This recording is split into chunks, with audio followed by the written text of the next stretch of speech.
Imagine being a 15-year-old girl and you go to a high school party. You may have a beer or two, then suddenly you wake up hours later with no idea where you are and no idea what happened. Soon, you then realize you were drugged, raped, and now you're pregnant. You're 15 years old. What do you do? Today, I'm going to be discussing why abortion should be legal based off of situation, health, and life. First, we're going to be talking about situation. So situation is defined as a set of circumstances of oneself.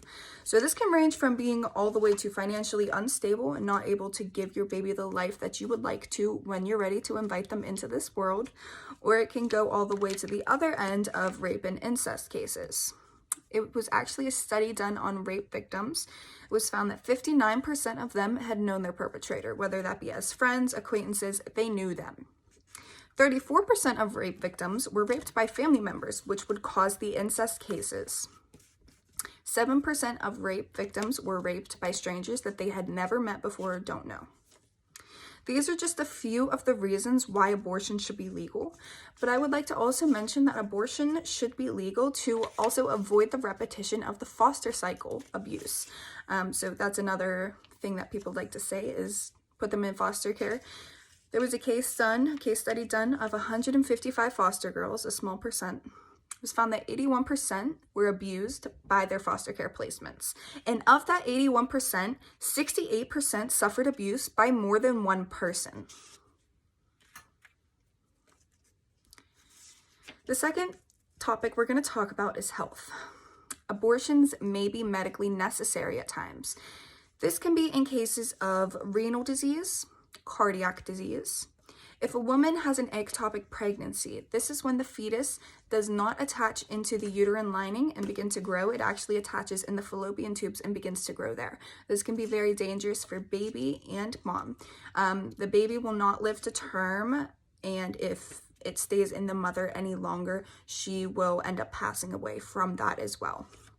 It can also be a choice to get an abortion if there is a ultrasound or test done on the fetus and it is found that they have a fatal disease or they won't live to term. Some women opt to choose on abortions. If they know that they are going to have a stillborn fetus, then they will choose to have an abortion rather than going through that kind of trauma. It can also be an issue with the mom and dad. So they may not want to pass on certain issues like mental issues like schizophrenia.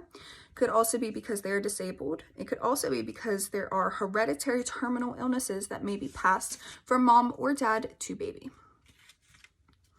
The third option we're going to talk about is life. So some people just don't want to have children. They should definitely be allowed to have that choice. It is healthcare. I don't think that this is even up for debate. It can also be from failed birth control that people may want to get abortions. So let's say they took oral contraceptives. They used a condom. They still may get pregnant and life may happen. They may need to get an abortion because they don't want to have this child. It can also go back to being mentally and financially unstable, not able to care for a child in the way that you would like to when you're ready to invite them into the world.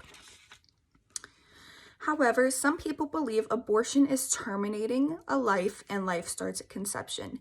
Therefore, abortion is murder. I have just spoken about why abortion should be legal in situations based on health, life, and your own personal situation. Abortions have and will continue to happen for as long as women keep on getting pregnant. I'm just here to advocate for the women who would like to have legal abortions, staying in America, not having to travel anywhere, not having to do at-home abortions where they may put themselves at risk.